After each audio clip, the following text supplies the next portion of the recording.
अरे ये दुष्ट इंसान कौन है जो हमारे पेड़ के नीचे सोया हुआ है? हाँ प्रिय, चलो जल्दी हमारा घोंसला देखते हैं। कहीं इसने हमारे बच्चों को कुछ किया तो नहीं। बच्चों, तुम सुरक्षित तो हो ना? हाँ माँ, इस दयालु युवक की वजह से हम पूर्ण रूप से सुरक्षित हैं। उस युवक की वजह से? मैं कुछ समझी नहीं। उधर देखो माँ। तभी हंस और हंस की रानी उस नीचे गिरे हुए सांप की ओर नजर डालती हैं, तो उन्हें सारा मामला समझ में आ जाता है। अरे यह तो वही दुष्ट सांप है जिसे हमने 2 दिन पहले मार मार कर भगा दिया था। आज मौका देखकर यह सांप हमारे बच्चों को खाने के लिए फिर आया होगा, और इस दयालु इंसान ने इस सांप को मारकर हमारे बच्चों को बचा लिया। हाँ, हमें इस दयालु इंसान का शुक्रिया अदा करना चाहिए। हे दयालु इंसान, हमारे बच्चों को बचाकर आज तुमने हम पर बहुत बड़ा उपकार किया है। तुम्हारा ये उपकार हम कभी नहीं चुका पाएंगे। तुम्हें मेरा उपकार चुकाने की कोई जरूरत नहीं है हंस राजा। मेरे ये हाथ आज किसी के प्राणों की रक्षा करने में काम आए, ये सोचकर ही मैं बहुत प्रसन्न हो रहा हूँ। श्याम की ये बात सुनकर हंस और हंस की रानी बहुत खुश होती हैं। चलो अब तुम दोनों आ गए, मैं तुम्हारा ही इंतजार कर रहा था। हो सके तो आज के बाद बच्चों को अकेला मत छोड़ना। अब मैं चलता हूँ, मुझे और बहुत दूर जाना है। इतना कहकर श्याम जाने लगा। तभी हंस की रानी कहती है, हे भले युवक, रुको। हम पर इतना बड़ा उपकार किया और हमें अपना परिचय दिए बगैर जा रहे हो। कृपया कर हमें बताओ कि तुम कौन हो और तुम कहाँ जा रहे हो? हंस रानी, मेरा नाम श्याम है और मैं दूसरे राज्य में काम की तलाश के लिए जा रहा हूँ। अच्छा, तो तुम्हें काम की तलाश है। यदि तुम यहीं पर हमारे बच्चों की पहरेदारी करोगे तो हम तुम्हें रोज एक मोती देंगे।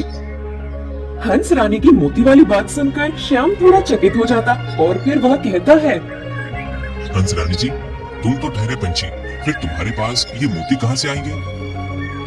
हमें साधारण हंस समझने की भूल मत करो श्याम, हमें दिव्य शक्तियाँ प्राप्त है। तभी हंस मल त्यागता है तो उसके मन में से मोती निकलता है। श्याम ये देखकर हक्का-बक्का रह जाता है। देखो श्याम, जब जब मैं मल त्यागता हूँ तब तब मेरे मल में से मोती निकलते हैं। अब तुम ये मोती लेकर जाओ और इसे बाजार में बेचकर कुछ खाने पीने का सामान लेकर आओ और यहीं पर रहकर हमारे बच्चों की पहरेदारी करो।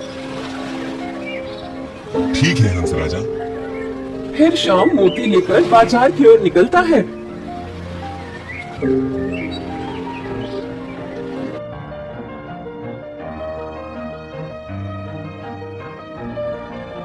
वह बाजार में मोती बेच देता है।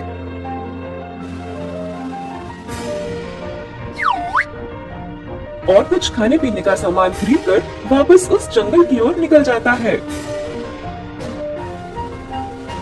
श्याम पेड़ के पास आया और उसने एक कुटिया बना ली। अब श्याम दिन भर हंस के बच्चों की पहरेदारी करता था।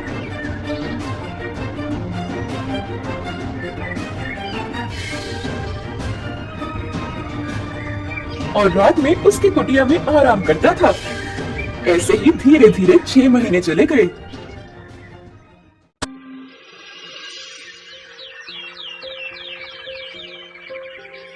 हंस राजा, मुझे यहाँ पर आए हुए 6 महीने हो गए हैं। अब मुझे मेरी पत्नी से मिलने जाने का मन कर रहा है और अब तक उसके पास खाने पीने का सामान भी खत्म हो गया होगा। मैं उसे कुछ पैसे देकर आऊंगा। आप कृपया मुझे कुछ दिनों के लिए गाँव जाने की अनुमति दीजिए। ठीक है श्याम, तुम जा सकते हो। फिर हंस राजा ने श्याम को ढेर सारे मोती दिए और श्याम वहां से निकल गया।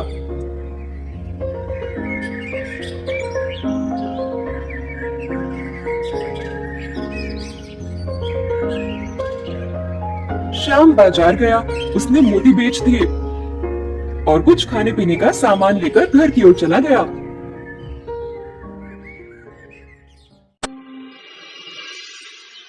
उधर उस राज्य के राजा महाराज परमवीर का स्वास्थ्य बिगड़ गया था और वे कमजोर पड़ रहे थे।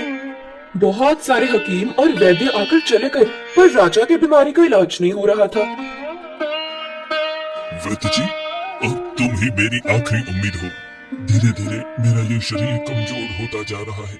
यदि ऐसा ही चलता रहा तो कुछ दिनों बाद मैं उठ भी नहीं पाऊंगा और चल भी नहीं पाऊंगा। कृपा कर कुछ करो वैद्य जी। पुत्र परमवीर, तुम चिंता मत करो, मैं तुम्हारी बीमारी समझ गया हूँ। यदि तुम हंस के बच्चे का मांस खाओगे तो तुम्हारी ये बीमारी दूर हो सकती है। ठीक है गुरुदेव, मैं अभी ही हंस के बच्चे को पकड़कर लाने के लिए ऐलान करता हूँ।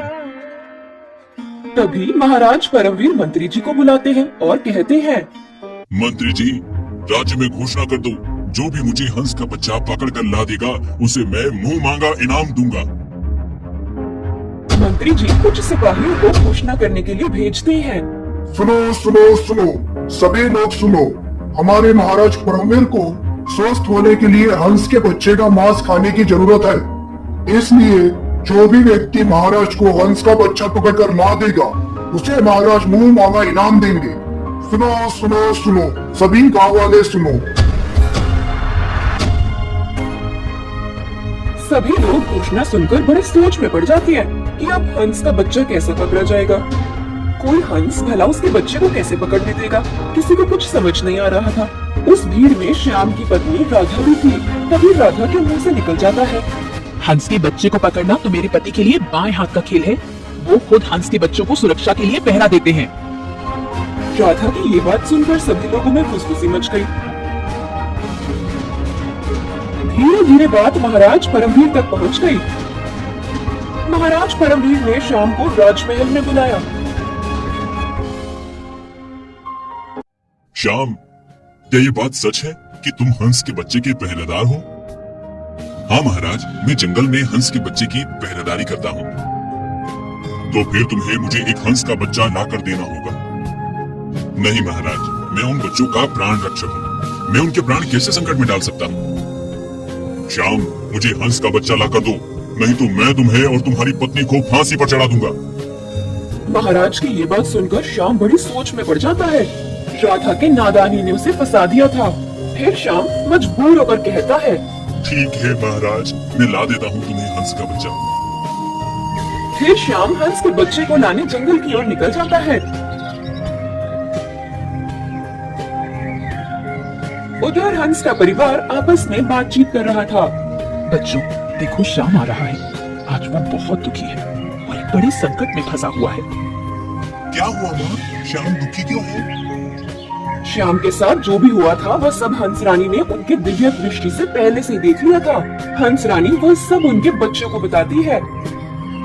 माँ, श्याम की वजह से ही आज हम जीवित हैं। अब इस संकट के समय हमें श्याम की मदद करनी चाहिए। मैं श्याम के साथ जाने को तैयार हूँ माँ। उनकी ये बातें चल ही रही थी तो तभी श्याम वहाँ पर पहुँच गया। श्याम को देखकर हंस रानी कहती है, आओ श्याम, बहुत दिनों बाद आए हो, पर आज तुम उदास क्यों हो? क्या हुआ है तुम्हें? रानी जी, आज मैं तुम्हें मेरे और मेरी पत्नी के प्राणों की भीख मांगने आया हूँ। कृपा कर मुझे आपका एक बच्चा दे दीजिए, नहीं तो राजा मुझे और मेरी पत्नी को फांसी पर चढ़ा देंगे। श्याम, तुम एक सच्चे और नेक मन के इंसान हो। आज मेरे बच्चे तुम्हारी वजह से ही जीवित हैं। इन पर जितना हमारा हक है उतना ही तुम्हारा भी हक है। तुम मेरे बच्चों को ले जा सकते हो। फिर श्याम हंस और हंस रानी को शुक्रिया अदा कर वहाँ से हंस के बच्चे को लेकर निकल जाता है। श्याम राजमहल आया। महाराज ये लो, मैं लेकर आया हूँ हंस का बच्चा।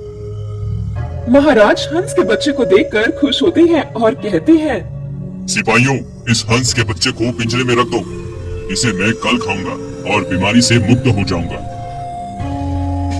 फिर सिपाही हंस के बच्चों को पकड़कर पिंजरे में डाल देते हैं। श्याम, आज तुमने मुझे खुश किया है। तुम्हारी वजह से हम स्वस्थ हो जाएंगे। हमारे ये शरीर की दुर्बलता पूरी तरह से खत्म हो जाएगी। श्याम, मांगो, तुम्हें क्या चाहिए? मैं तुम्हें मुंह मांगा वर देने के लिए तैयार हूँ। राजा की ये बात सुनकर श्याम उदास हो जाता है और रोने लगता है। मुझे कुछ नहीं चाहिए महाराज, आप स्वस्थ हो जाएंगे, इसमें ही मैं खुश हूँ। इतना कहकर श्याम वहाँ से चला जाता है। इधर कुछ देर बाद राजकुमार प्रताप उसके कुछ दोस्तों के साथ हंस को देखने के लिए जाता है। और ये देखो कितना सुंदर हंस का बच्चा है। मैं तो पहली बार हंस के बच्चे को इतने करीब से देख रहा हूँ। हाँ प्रताप, ये तो बहुत सुंदर है, पर पिंजरे से इसकी सुंदरता हम अच्छे से नहीं देख पा रहे हैं। क्यों ना हम इसे कुछ देर के लिए पिंजरे के बाहर निकाले, थोड़ा देर हम इसे निहार लेंगे और फिर पिंजरे में रख देंगे। ठीक है मित्र, मैं अभी इसे बाहर निकालता हूँ। राजकुमार प्रताप उसके मित्र के शब्दों में आ गया और हंस के बच्चे को पिंजरे से बाहर निकाला। बाहर निकलते ही हंस के बच्चे ने प्रताप के हाथ को झटका मार और वहाँ से उड़ गया। अरे अरे ये तो उड़ गया, पकड़ो इसे, पकड़ो, ये तो उड़ गया। जल्द ही पूरे राज्य में बात फैल गई कि राजकुमार ने हंस के बच्चे को उड़ा दिया। बात राजा तक भी चली गई। महाराज ने तुरंत राजकुमार को राज्यसभा में बुलाया। तुमने हंस के बच्चों को क्यों उड़ा दिया प्रताप? पिताश्री, मैंने उसे जानबूझकर नहीं उड़ाया, हमने उसे देखने के लिए बाहर निकाला था, तो वो उड़ गया। नहीं, ये सब झूठ है। मैं समझ गया कि तुम नहीं चाहते कि मैं स्वस्थ हो जाऊं। तुम मेरा अहित चाहते हो, इसलिए तुम मेरे अपराधी हो। सैनिकों, इसे जंगल में ले जाओ और इसके हाथ पैर काट दो। सैनिक प्रताप को बंदी बनाकर जंगल की ओर निकल जाते हैं।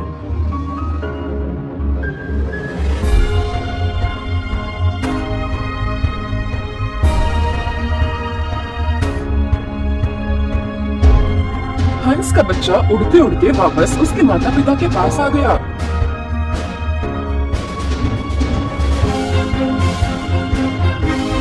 तब तक सैनिक भी प्रताप को जंगल में बंदी बनाकर ले आए थे।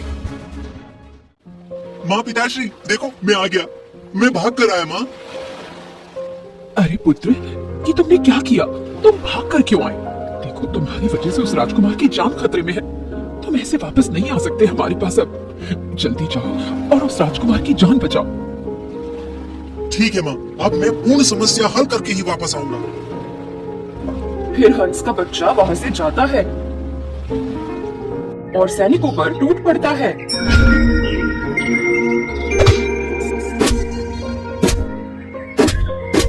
सैनिक बचने की कोशिश करते हैं, पर वे हंस के बच्चे का मामला सहन नहीं कर पाते और राजकुमार को वहीं पर छोड़कर वहाँ से भाग जाते हैं। हंस भाई, मुझे बचाने के लिए तुम्हारा शुक्रिया, पर तुम तो पिंजरे से उड़ गए थे, फिर अब मुझे बचाने के लिए वापस क्यों आ गए? मुझे मेरे माता पिता ने तुम्हारी सुरक्षा के लिए भेजा है। चलो, अब हम दूसरे राज्य में चले जाते हैं, वहाँ पर तुम्हें कोई खतरा नहीं होगा। ठीक है हंस भाई, चलो। फिर प्रताप हंस के पीठ पर बैठता है और वे दोनों दूसरे राज्य की ओर निकल जाते हैं।